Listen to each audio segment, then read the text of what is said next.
Here's me going fast, and here's me going auto. Desmond saved up and finally got his dream airsoft gun. 34 degrees. The gun was really cool, just as it is. Oh yeah, that's perfect. Everybody was getting in on the action. Yeah.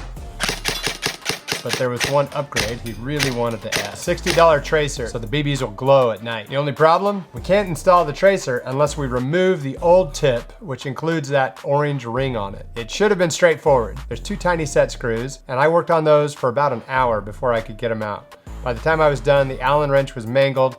I had to use a heat gun and oil, but I finally got the 2 set screws removed, and yet it still wouldn't come off. I felt bad. It was Desmond's brand new gun, and I had scraped up the tip. Now, if only I could get it off somehow, I could put the tracer on, and it looked like a brand new gun. I had already tried the heat gun on the tip to try to loosen it up, but that just didn't work. I did some more research and found if you boil the tip of the gun, then it'll loosen it up enough that you can get it off. Sure enough, came right off. It's working. I mean, with vice grips, but it did come off.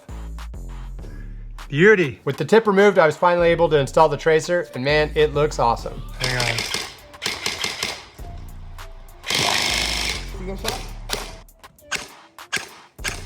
That's so cool.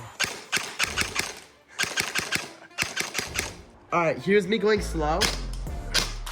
Here's me going fast. And here's me going auto. If you want to see Desmond use it in an actual match, check it out on his channel at the link.